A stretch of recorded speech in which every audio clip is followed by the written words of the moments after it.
Chapter 5 लाल जोड़े वाली औरत। पूरा रात दरबार सन्नाटे में डूब चुका था। घुंघरू की आवाज गूंज रही थी। तीनों दोस्त डर के मारे जमे खड़े हुए थे और सामने हुई औरत खड़ी थी। लाल शादी का जोड़ा, जला हुआ चेहरा और आंखों से बहता हुआ खून। उसकी मुस्कान इतनी डरावनी थी। समीर जोर जोर से रोने लगा।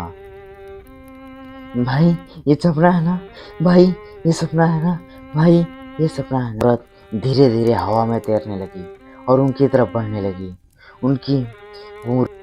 वे औरत हवा में धीरे धीरे तैरते हुए उनकी तरफ बढ़ने लगी। उसके छन छन छन छन छन आर्यन ने कांपती आवाज में पूछा, तुम कौन हो? कुछ सेकंड तक वह औरत चुप रही और फिर उसने धीरे धीरे अपना सिर टेढ़ा किया। चक चक चक चक चक और भरी आवाज में बोली, मैं इस किले की आखिरी रानी हूँ। अचानक पूरा कमरा कांपने लगा। दीवारों पर लगी पुरानी तस्वीर अपने आप गिरने लगी। धड़ाम धड़ाम धड़ाम। कबीर पीछे हटा। हमें यहाँ से निकलना होगा। लेकिन तभी दरबार का विशाल दरवाजा अपने आप बंद हो गया। धड़ाम। अब वे तीनों उसी चीज के साथ उस कमरे में कैद हो गए थे। वे औरत धीरे धीरे सिंहासन की तरफ वापस मुड़ी और बोली, बहुत सालों पहले इस किले में धोखा हुआ था मेरे साथ। जैसे जैसे वे बोल रही थी, कमरे का माहौल बदलने लगा। तीनों दोस्तों के सामने अजीब दृश्य दिखाई देने लगे, जैसे वे किसी अलग समय में पहुंच गए हों। दरबार पूरा नया दिखाई दे रहा था। चारों तरफ रोशनी थी और चारों तरफ नाच गाना चल रहा था। वहाँ राजा था, सैनिक थे और बीच में वही औरत। लेकिन इस बार वे सच में बहुत खूबसूरत थी। उसका चेहरा जला हुआ नहीं था। सच में वे रानी लग रही थी।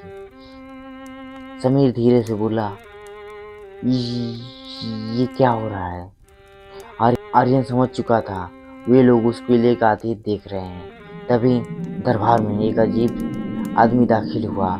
काले कपड़े, लंबे बाल और हाथों में अजीब सी ताबीज। आंखें बहुत खतरनाक थीं।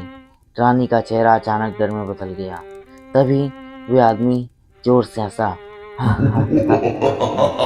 और फिर दरबार के सामने कहा, अगर तुम मेरी नहीं हुई तो तुम किसी की नहीं होगी। ये पूरा किला बर्बाद हो जाएगा। कबीर डरकर बोला, ये वही तांत्रिक है। तभी वह तांत्रिक गुस्से में मंत्र पढ़ने लगा। दरबार कांपने लगा। अचानक आसमान काला हो